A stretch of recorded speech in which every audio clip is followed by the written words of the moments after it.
In this episode of Week to Wicked, CarCraft Magazine brought our build team this stock: 425 horsepower, 2006 Chrysler 300C SRT8 with over 100,000 miles.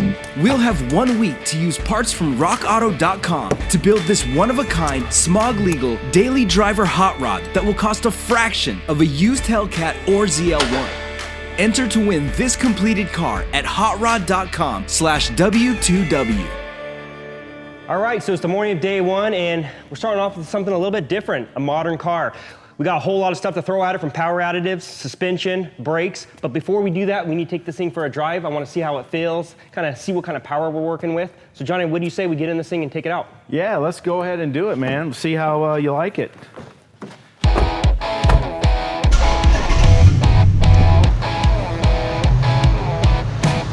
I remember when these things came out, I was so excited that Chrysler was making rear-wheel drive platform cars again. Yep.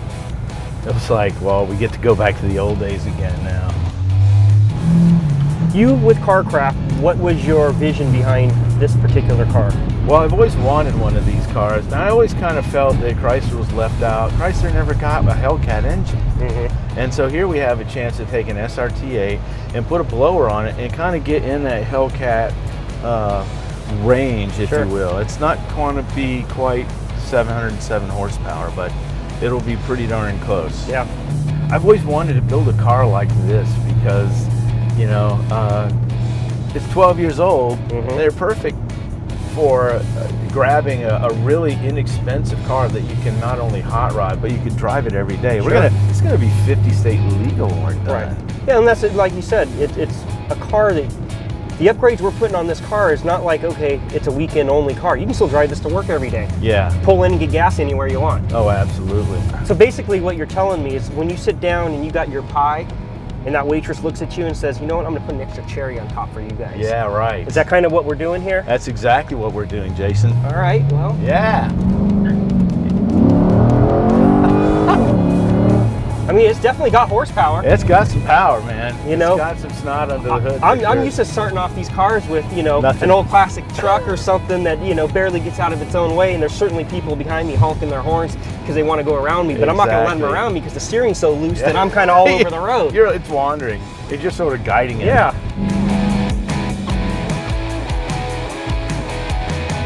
Well, one thing I know for sure, it's got a solid platform to start with, so we're good there. We know the car runs before we started. That's always a plus. If it doesn't run afterwards, it's definitely not the car's fault. Yeah, that's true. It'd be our fault, but it's going to run great.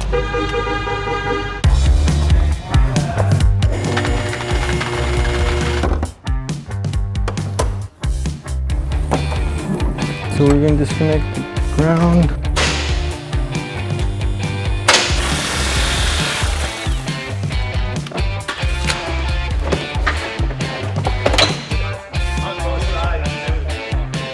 We gotta disconnect our lights.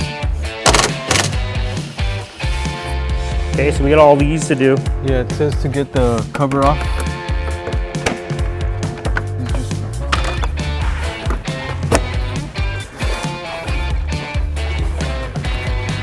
Oh, the washers. All right, so we're starting off with the blower today. We had to take the front fascia off just because we got a water-to-air intercooler, which is gonna take the air temps from the forced air on the supercharger and cool them down. So, let's get started. Oh, that's stinky. Oh, it just wraps around it. Oh, just wrap? Yeah, it goes like under it. Yeah. There you go. Yep. Thank you, sir.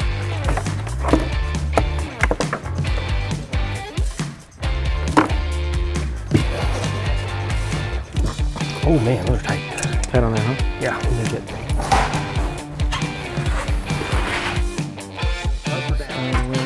I think we're just gonna try to move it away.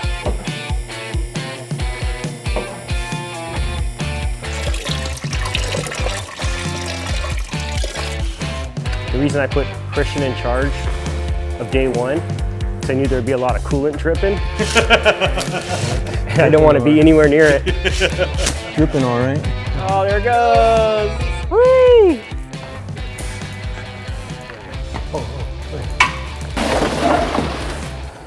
Yeah, just like it said it would. Okay, let's put this over. Stick the. What am I gonna do with that? Stick on the top end of it. You are crazy. Oh. Wait. Dude, what is wrong with you?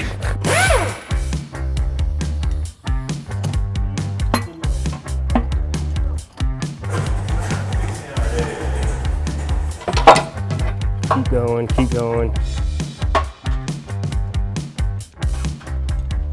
Okay. And then it says to throw in the stock bolt. Yep. All right, so the kit comes with a little die here that goes onto the crankshaft itself. It's held together with the stock bolt. And what Christian's gonna do, he's gonna drill a hole through the crankshaft. This is for the added horsepower that the supercharger is gonna put off. It's gonna prevent the crank pulley from spinning on the actual crankshaft. So he's gonna go ahead and drill it, and we'll pin it, put the crankshaft pulley on there, and we'll be good to go. The battery dying on this thing? Okay, let me get battery. Pull it out.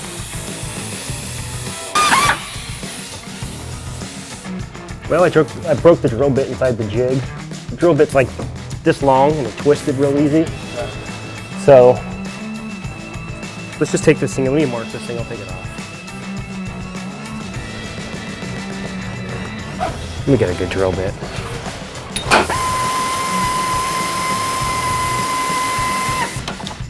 All right. So this pulley already has the keyway cut in it. And what we just did was drilled the hole with the little die they gave us, which this push pin is in there now. And that will slide through that keyway, prevent this from spinning with the extra horsepower.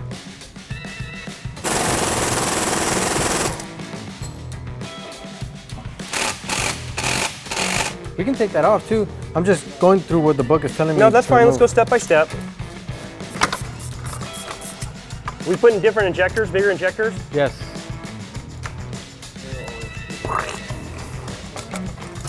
There you go. I need a light over here, sorry. Where's my light? Yeah, those. Let me see. There we go. Telling me here the intake manifold can now be removed along with the You guys evap ready? hose. We're gonna have to change out this line later too. Do we? Yeah, it tells me. I remember reading about it. Okay, let's clean up this stuff before anything falls down those ports. Yeah.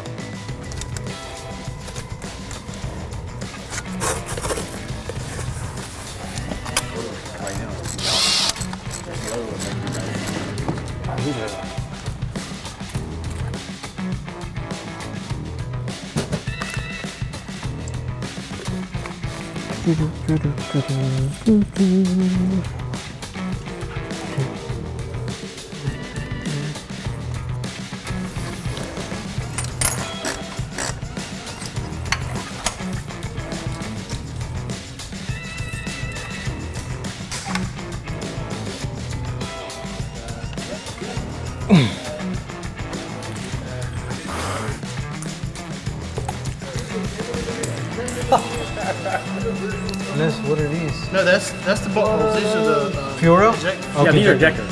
2, 3, 4. There's We 8. got 8. Yeah. Okay.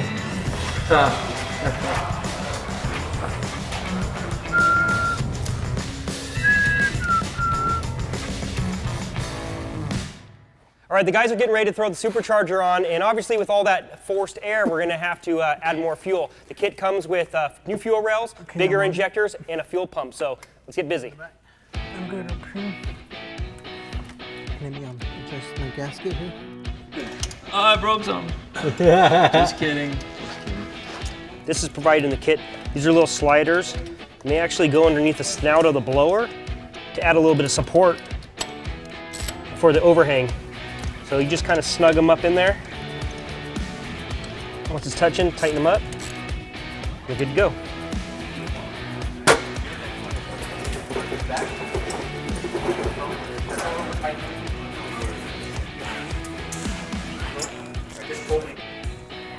Thank you, sir. Oh, yeah. Right under there. How about it? I think your side needs to.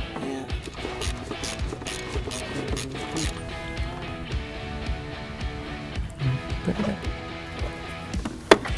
Like this line would have been real easy to put on before. Let me do this one.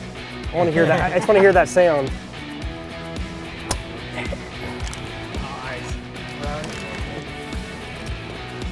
Okay, there's that.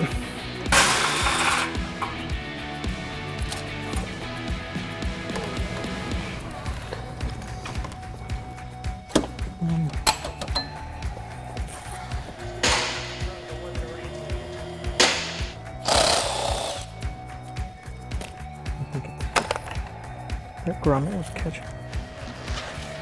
I gave you the easy side.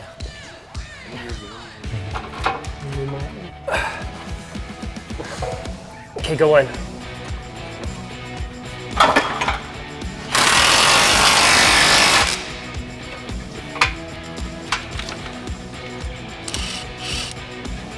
Right here says Up on top like that, just like that.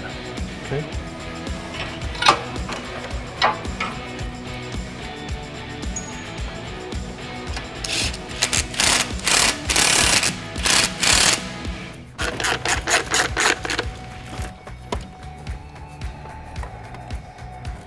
I mean, I guess if you wanted to really fine tune it, you could. I don't know, I've never done one. Just kind of coat it, see you're done. Oh man, it's already coming off. So I hit it. Right there. Found it? Yeah. Nice. Okay, that's not how they gotta do it. Okay, so that's connected now.